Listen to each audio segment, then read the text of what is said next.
In this learning path, we are going to be using prompt engineering in order to teach ourselves Python. We'll be using prompt engineering to generate code, to debug code, and also to explain code and other errors that we might encounter. Prompt engineering, of course, requires the use of generative AI tools such as ChatGPT. You can see here that I've logged into my ChatGPT account at chat.openai.com. ChatGPT is just a natural language conversation chatbot, and it's powered using an underlying model which is part of the GPT series. GPT, that stands for Generative Pre-training Transformer, is just a large language model that powers ChatGPT. Now, there are different versions in the GPT series. We'll be using GPT 3.5, which is available absolutely free. As we use ChatGPT, I'm going to keep this left panel closed so that we have enough room for our conversation. Now, in addition to ChatGPT, I'm also going to be using Google Bard. Google Bard is Google's natural language conversation AI service. I'm logged into Bard with my Gmail account. Bard is once again available for absolutely free.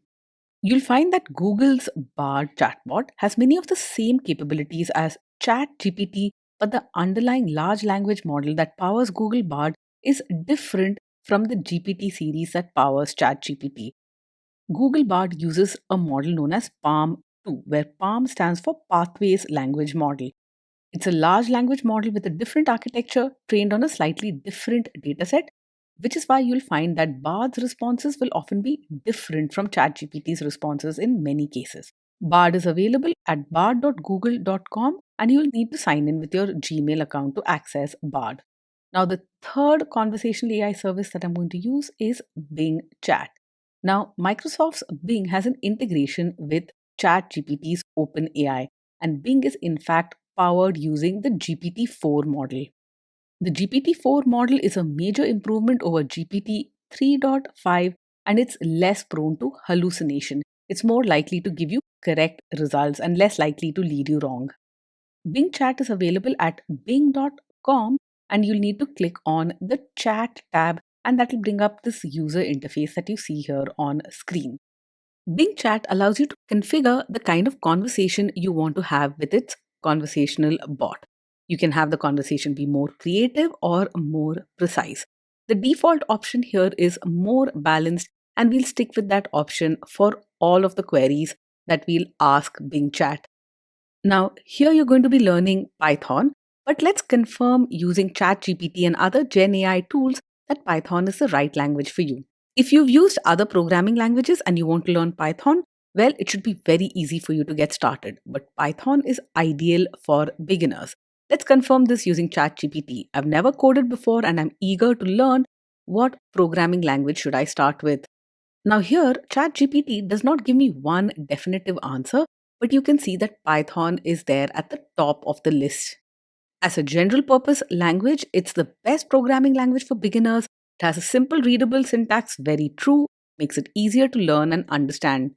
And Python is also used in a number of different domains. So it's definitely a great programming language for beginners, and that's likely why you're here in the first place.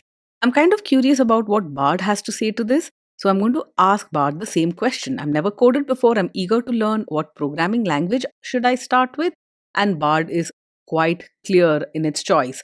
Python is the right programming language for beginners. The structure of the response is different, but the points are essentially the same. It's a general purpose programming language used for a wide variety of tasks with a simple and readable syntax. Bard, in addition, gives you some tips and tricks for learning Python as well.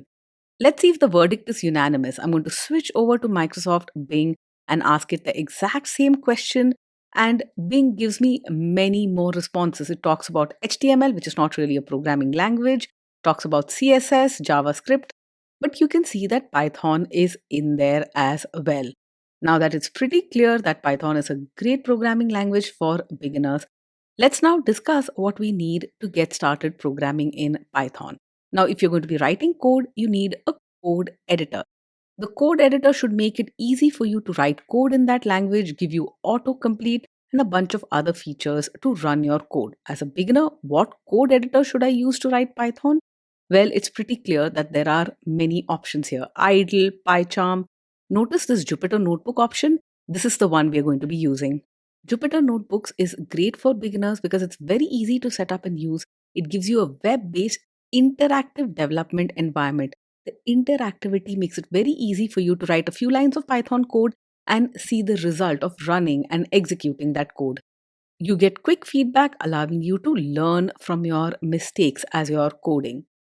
Now, I asked the same question of Google's Bard and Microsoft's Bing Chat, but they did not give me Jupyter Notebook as a viable option, but it's by far the best one to use. I was kind of disappointed. They suggested only environments which are better for large scale projects. Now, the next question is, how do you get Python on your local machine? And this is what I asked ChatGPT. Now, here in this response, you can see that there are different ways to download and install Python on Windows, on Mac OS, and on Linux machines. So, based on the kind of machine that you're using, there are a different set of steps that you need to follow. Now, rather than have each of you follow different steps based on the kind of machine that you have, let's install a distribution of Python that works in a cross platform manner. And this distribution will also install Jupyter notebooks for us. And the distribution of Python that I refer to is Anaconda Python. Now, Anaconda is a company that makes available the Python and R programming languages as a part of its own distribution. The Anaconda distribution of Python is freely available for personal use, though you have to pay for enterprise use if you're using it as a part of an organization. There are many good things about the Anaconda distribution of Python, but the most important thing is Anaconda is cross platform.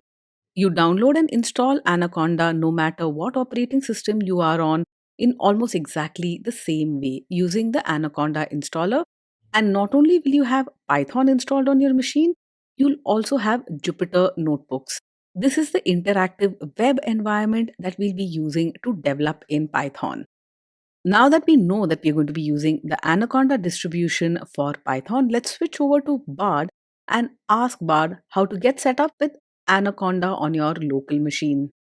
Any question which requires absolutely up to date information available on a website somewhere, I like to ask Bard or Bing Chat because they have the ability to scrape the web and then respond to your queries. At the time of this recording, ChatGPT's free version has only been trained on data up to September 2021, so it won't have up to date information for many small details. Now you can see that to install Anaconda Python, you need to go to the Anaconda website and download the right installer.